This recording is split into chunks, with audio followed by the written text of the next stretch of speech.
Assalamualaikum warahmatullahi wabarakatuh. Salam guru penggerak, salam dan bahagia. Perkenalkan saya Riza Susanti, calon guru penggerak angkatan 9 tahun 2023. Saya dari SMA Negeri 6 Kerinci, Kabupaten Kerinci, Provinsi Jambi. Sebagai fasilitator Bapak Yulpendri dan pengajar praktik Ibu Hardiana. Menurut Ki Hajar Dewantara, pendidikan dan pengajaran tidaklah sama. Pengajaran merupakan proses pendidikan dalam memberi ilmu atau berfaedah untuk kecakapan hidup anak secara lahir dan batin. Sedangkan pendidikan merupakan tuntunan terhadap segala kekuatan kodrat yang dimiliki anak agar ia mampu mencapai keselamatan dan kebahagiaan yang setinggi-tingginya, baik sebagai seorang manusia maupun sebagai anggota masyarakat. Asas pendidikan menurut Ki Hajar Dewantara. Yang pertama, menuntun. Yang kedua, pendidik seperti petani atau tukang kebun kehidupan. Yang ketiga, merdeka lahir dan batin. Yang keempat, kekuatan sosiokultural menjadi proses menebalkan kekuatan kodrat anak yang masih samar-samar. Yang kelima, sesuai dengan kodrat alam dan kodrat zaman.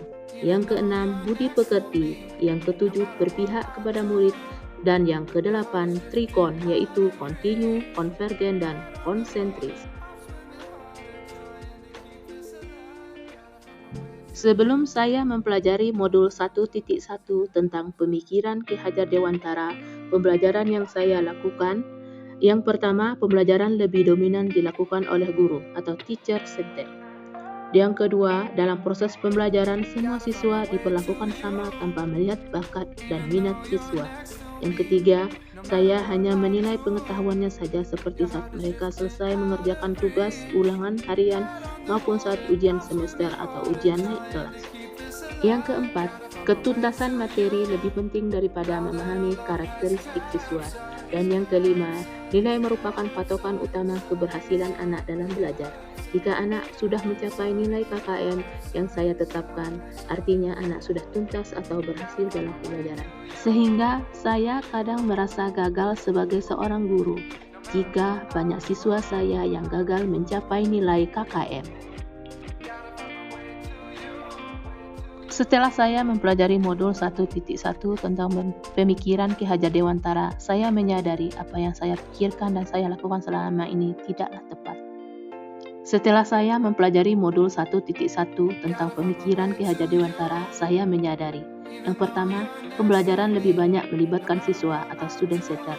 Yang kedua, siswa diperlakukan sesuai dengan karakteristiknya masing-masing. Yang ketiga, guru hanya sebagai fasilitator dalam proses pembelajaran. Yang keempat, memberikan kesempatan kepada siswa untuk tumbuh dan berkembang sesuai dengan kodratnya. Yang kelima, pembelajaran dilakukan secara menyeluruh, meliputi cipta, rasa, dan karsa. Dan yang keenam, menciptakan pembelajaran yang menyenangkan, dan guru harus tulus, ikhlas, dan penuh kesabaran dalam menuntun siswa. Yang dapat segera saya terapkan dalam pembelajaran di kelas agar mencerminkan pemikiran Ki Hajar Dewantara antara lain adalah: yang pertama, merancang pembelajaran yang bervariatif dan menyenangkan dengan melibatkan murid sehingga pembelajaran menjadi berpihak kepada murid. Yang kedua, menerapkan pembelajaran abad 21, yaitu berpikir kritis, kreatif, komunikatif, dan kolaborasi dengan berpegang teguh pada konsep memerdekakan anak. Yang ketiga, pembelajaran tidak lagi menuntut, akan tetapi menuntun. Karena tugas guru adalah memberikan tuntunan atau arahan yang baik kepada murid. Yang keempat, saya berusaha menjadi teladan bagi murid dalam perkataan maupun perbuatan. Demikianlah yang dapat saya paparkan. Mohon maaf atas segala kekurangan. Terima kasih banyak. Salam guru penggerak, guru bergerak, Indonesia maju. Salam dan bahagia. Wassalamualaikum warahmatullahi wabarakatuh.